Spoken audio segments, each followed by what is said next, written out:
Hi hello welcome back to my channel inner world with V K D.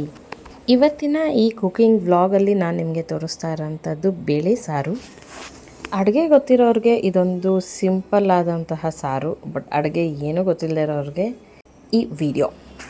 ಏಕೆಂದರೆ ಎಲ್ಲರೂ ಹೇಳೋ ಹಾಗೆ ಕಲಿಯೋವರೆಗೂ ಅದು ಬ್ರಹ್ಮವಿದ್ಯೆ ಥರ ಅನಿಸುತ್ತೆ, ಕಲ್ತ ಮೇಲೆ ಅದು ಕೋತಿ ವಿದ್ಯೆ ಥರ. ಈ ಬೇಳೆ ಸಾರಿಗೆ ಒಂದೊಂದು ತರಕಾರಿ ಹಾಕಿದಾಗಲೂ ಅದು ಒಂದೊಂದು ಥರ ಟೇಸ್ಟ್ ಇರುತ್ತೆ. ಅದರಲ್ಲಿ ಅಲ್ಟಿಮೇಟ್ ಅಂತ ನನಗನ್ಸೋದು ನುಗ್ಗೆಕಾಯಿ, ಬದನೆಕಾಯಿ, ಆಲೂಗಡ್ಡೆ ಕಾಂಬಿನೇಷನ್. ಈಗ ರೆಸಿಪಿ ಮಾಡೋದು ಹೇಗೆ ಅಂತ ನೋಡೋಣ.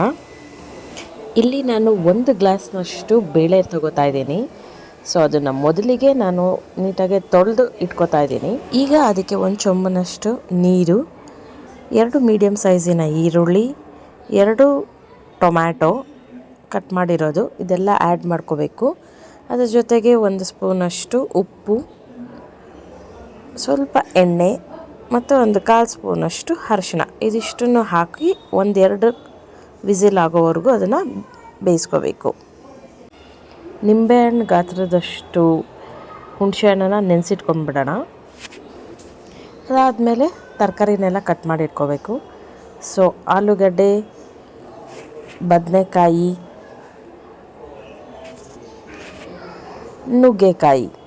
ನುಗ್ಗೆಕಾಯಿನೆಲ್ಲ ಹೀಗೆ ಜಸ್ಟ್ 1 ಸೈಡ್ ಈ ಥರ ಕಟ್ ಮಾಡಿಕೊಂಡು ಕೈಯಲ್ಲಿ ಹಿಂಗೆ ತೆಗೆದಾಗ ಸ್ವಲ್ಪ ನಾರು ಇದ್ದರೆ ನಾರಿನ ಅಂಶ ಬಂದುಬಿಡುತ್ತೆ. ಕಂಪ್ಲೀಟಾಗಿ ನಾರು ತೆಗಿಬೇಕು ಅಂತ ಇಲ್ಲ, ಯಾಕಂದರೆ ಇದು ಬೇಗ ಬೇಯುತ್ತೆ. ಇದ್ರ ಜೊತೆಗೆ ದಂಟಿನ ಸೊಪ್ಪು ಎಲ್ಲ ಅದನ್ನು ನೀಟ್ ಮಾಡಿಕೊಂಡು ತೊಳ್ಕೊಂಡು ಸಣ್ಣದಾಗೆ ಹೆಚ್ಚಿಟ್ಕೊಳ್ಳೋಣ. ನೋಡಿ, ಈಗ ಬೌಲಲ್ಲಿ ನನಗೆ ಬೇಕಾಗಿರೋಂತಹ ಎಲ್ಲ ತರಕಾರಿಯನ್ನು ಹೆಚ್ಚಿಟ್ಕೊಂಡಿದ್ದೀನಿ. ಇದಾದಮೇಲೆ ಒಂದು ತಪ್ಪಲೆಗೆ 1 ಚೊಂಬು ನೀರನ್ನ ಸೇರಿಸ್ಕೊತಾ ಇದ್ದೀನಿ. ಅದೆಲ್ಲ ಸ್ವಲ್ಪ ಬಿಸಿ ಆದಮೇಲೆ ಬಬಲ್ಸ್ ಬರ್ತಿದ್ದಲ್ಲ, ಆ ಟೈಮಲ್ಲಿ ನಾನು ಕಟ್ ಮಾಡಿ ಇಟ್ಕೊಂಡಿದ್ದಂತಹ ಎಲ್ಲ ತರಕಾರಿನೂ ಇದಕ್ಕೆ ಹಾಕ್ತಾಯಿದ್ದೀನಿ. ತರಕಾರಿ ಎಲ್ಲ ಹಾಕಿದ್ಮೇಲೆ ಅದಕ್ಕೆ 1-2 ಟೇಬಲ್ ಸ್ಪೂನಷ್ಟು ಉಪ್ಪನ್ನ ಸೇರಿಸ್ಕೊಂಡು ಅದು ಸ್ವಲ್ಪ ಹೊತ್ತು ಬೇಯಲಿ.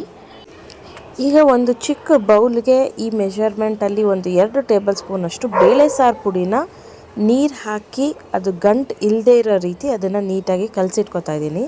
ನಾವು ಡೈರೆಕ್ಟಾಗಿ ಪೌಡ್ರನ್ನ ಸಾರಿಗೆ ಹಾಕಿಬಿಟ್ರೆ ಅಲ್ಲಿ ಗಂಟು ಕಟ್ಟೋ ಚಾನ್ಸಸ್ ಇರುತ್ತೆ. ಅದಕ್ಕೆ ಈ ಥರ ಮಿಕ್ಸ್ ಮಾಡಿ ಇಟ್ಕೋಬೇಕು. ಈಗ ತರಕಾರಿ ಬೆಂದಿದೆ, ಒಂದು ಅರ್ಧದಷ್ಟು ಬೆಂದಿದ್ದರೆ ಇದಕ್ಕೆ ನಾವು ಬೇಯಿಸಿಟ್ಕೊಂಡಿದ್ದಂತಹ ಬೇಳೆ ಇದನ್ನು ನಾವು ತರಕಾರಿಗೆ ಸೇರಿಸ್ಕೋಬೇಕು. ನೋಡಿ, ಬೇಳೆ ಎಲ್ಲ ಚೆನ್ನಾಗಿ ಬೆಂದಿದೆ. ಅದನ್ನು ನಾನು ಸೌಟೆಲ್ಲ ಹೀಗೆ ಮಾಡಿದ್ರೇ ಅದೆಲ್ಲ ಕಂಪ್ಲೀಟಾಗಿ ಸ್ಮ್ಯಾಶ್ ಆಗ್ತಿದೆ. ಬೇಳೆ ಎಷ್ಟು ಚೆನ್ನಾಗಿ ಬೆಂದರೆ ಅಷ್ಟು ಚೆನ್ನಾಗಿ ಸಾರಾಗುತ್ತೆ. ಸೊ ಒಂದು ಅರ್ಧದಷ್ಟು ತರಕಾರಿ ಬೆಂದ ಮೇಲೆ ಅದಕ್ಕೆ ಬೇಳೆ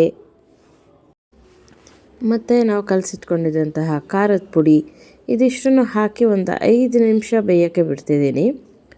ಅದಾದಮೇಲೆ ನಾವು ನೆನೆಸಿಟ್ಕೊಂಡಿದ್ದಂಥ ಹುಣಸೆಹಣ್ಣು ಇದನ್ನು ಹಾಕಿ ಒಂದು 5 ನಿಮಿಷ ಬೇಯಿಸಬೇಕು. ಆಗ ನೀವು ಉಪ್ಪು, ಖಾರ ಮತ್ತು ಸಾರಿನ ಕನ್ಸಿಸ್ಟೆನ್ಸಿ ಇದಿಷ್ಟಕ್ಕೂ ಚೆಕ್ ಮಾಡ್ಕೋಬೋದು. ಇದಿಷ್ಟ ಆದಮೇಲೆ ಒಗ್ಗರಣೆಗೆ ನಾನು 1-2 ಟೇಬಲ್ ಸ್ಪೂನ್ ಎಣ್ಣೆ ಮತ್ತು 1 ಸ್ಪೂನ್ ತುಪ್ಪ ಹಾಕಿ ಅದು ಬಿಸಿ ಆದಮೇಲೆ ಸಾಸಿವೆ ಮತ್ತು ಕರಿಬೇವು ಇದಿಷ್ಟನ್ನು ಹಾಕಿ ಒಗ್ಗರಣೆ ಹಾಕಿ ಅದನ್ನು ಸಾರಿಗೆ ಹಾಕ್ತಾಯಿದ್ದೀನಿ. ಇದಿಷ್ಟು ಆದರೆ ಬೇಳೆ ಸಾರು ರೆಡಿ. ನೀವು ಇದನ್ನು ಖಂಡಿತವಾಗ್ಲೂ ಟ್ರೈ ಮಾಡಿ. ನಿಮಗೆ ಈ ವಿಡಿಯೋ ಇಷ್ಟ ಆದಲ್ಲಿ ಲೈಕ್ ಮಾಡಿ, ಚಾನಲ್ಗೆ ಸಬ್ಸ್ಕ್ರೈಬ್ ಮಾಡಿ. This is inner world with V K D.